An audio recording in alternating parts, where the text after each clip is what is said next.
deegaano badan oo ka tirsan gobolka Mudug ayaa xilligan waxaa ka taagan xaalad caafimaad xumo kadib markii shacabka ku nool deegaanadaasi qaarkood ay u dhinteen xaalado caafimaad xumo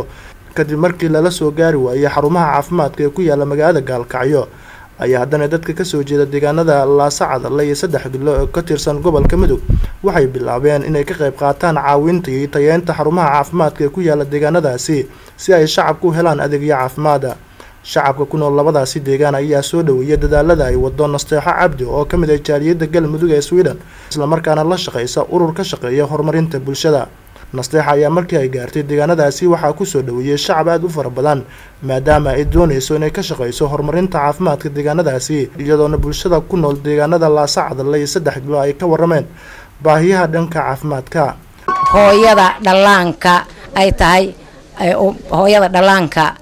inay tahay oo maanta halkaas soo bandhigta ama isbitaalkii ama Sweden maaha qabto waa lagu taataabta baaba foolxun bay qabtaa halkan gabadha dhashaa waa ku dhiig baxdaa Gaalkacyo loola ordaa haday rabta dhex bay ku sii dhimataa cunuga shubanku ku dhaca halku ku fuuq baxa ka dhaladu geysa halku dhiig uga dhamaada wax isbitaal iyo wax daryeelayna oo halkan ka yaala ma jirto wax badan baynu ka hadal noo keentay caafimaadka xagga caafimaadka hooyadii dhallaanka waad ku mahadsan tahay hay'adii hore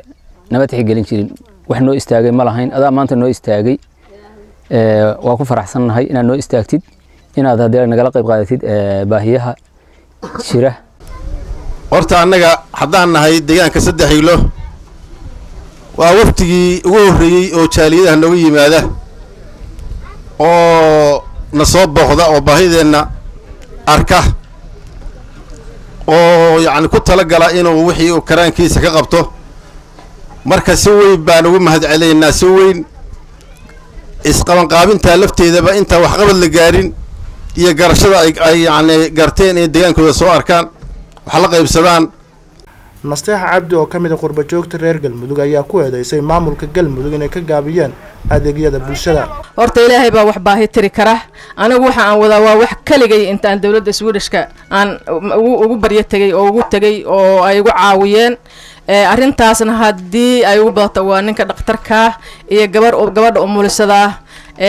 saaboontooda iyo dufankooda iyo maaragta noolaashooda meesha qofka xusocon kuma noolaan karo. waxaan dawladeena reer Galmudug dhaliil baan u jeedinaynaa goboladooda maanta Laasacad aan tagnay sidoo kale oo kanoo kale ka soo midnay aan ka soo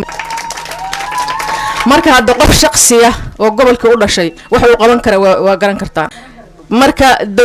runtii dawladda federaalka iyo dawladeena Galmudugba anigu dhaliil baan u jeedinayaa waayo markaan soo arkay goboladii iyo degmooyinkii siday oogina wali hal boor laga sameyn waa wax la yaab la weey waxa la yaabay weey midda labaad waxaan u baaqayaa gobolkan dadkii u dhashay dad badan baa gobolkan u dhashay dhulka iyo barwaaqada iyo baraagaha iyo ceesha iyo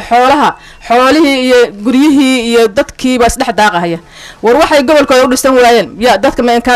la inkaaray meesha ma laga tuuray anu saasaan waa laga tuuraa ma laga gaban Libra Cajiib Xaaji TV Universal Gaalkacyo.